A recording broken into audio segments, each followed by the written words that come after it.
সালামু আলাইকুম সম্মানিত ভিউয়ার্স। আজকে মহান বিজয় দিবস।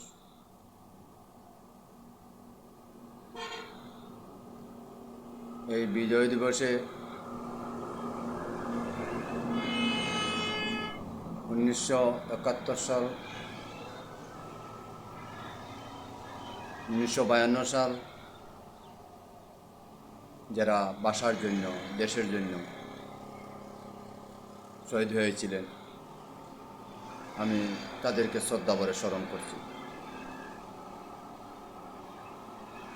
এবং আমার বাংলাদেশের বিগত কথিত স্বৈরাচার সরকারের আমলে বিডিআর পিলখানা যে হত্যাকাণ্ড সংঘটিত হয়েছিল, সেখানে সেই দিন প্রায় 57 জন চৌকুশ সেনাবাহিনী উচ্চপদস্থ কর্মকর্তা অফিসাররা নিহত হলেন,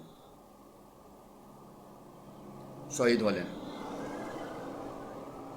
আমি তাদেরকে স্মরণ করছি এবং 24 সালের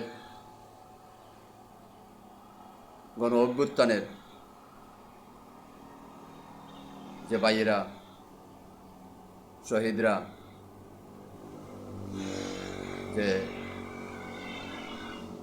স্বৈরাচার মুক্ত, বৈষম্য মুক্ত একটা সমাজ, বৈষম্যহীন একটা সমাজ গড়ার লক্ষ্যে ন্যায্য অধিকার পাওনার উদ্দেশ্যে রাজপথে তারা জীবন বিলিয়ে দিল, শহীদ হলো। সেই সব শহীদরে আমি শ্রদ্ধাভরে স্মরণ করছি। বিশেষ করে আমার দেশের 2009 থেকে শুরু করে ইসলামী আল্লাহর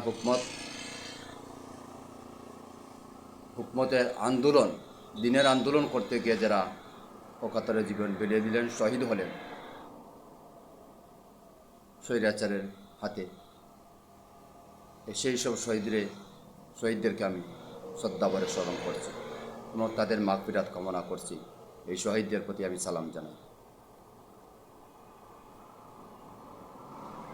আজকের এই মহান বিজয় দিবস উপলক্ষে আমাদের অঙ্গীকার হোক এটাই যে একটা বৈষম্যহীন, স্বৈরাচার মুক্ত, দুর্নীতিমুক্ত একটা সমাজ এবং রাষ্ট্র আমরা বিনির্মাণ করতে পারি। আমরা সবাই যেন আল্লাহর কাছে সেই দোয়া করি, প্রার্থনা করি, আল্লাহ যেন আমাদেরকে এই বৈষম্যহীন, দুর্নীতিমুক্ত, স্বৈরাচার মুক্ত একটা সমাজ এবং রাষ্ট্র আমরা করতে পারি। সেই জন্য আল্লাহ আমাদেরকে তৌফিক দান করেন। আমরা সবাই সেই জন্য আল্লাহর কাছে দোয়া করি। পরিশেষে আমার জন্য সবার কাছে দোয়া কামনা করি। সবাই ভালো থাকুন, সুস্থ থাকুন। দেখা হবে অন্য কোনো একদিন। আজকে এই পর্যন্তই। বাংলাদেশ অমর হোক, মহান বিজয় দিবস অমর হোক। আসসালামু আলাইকুম।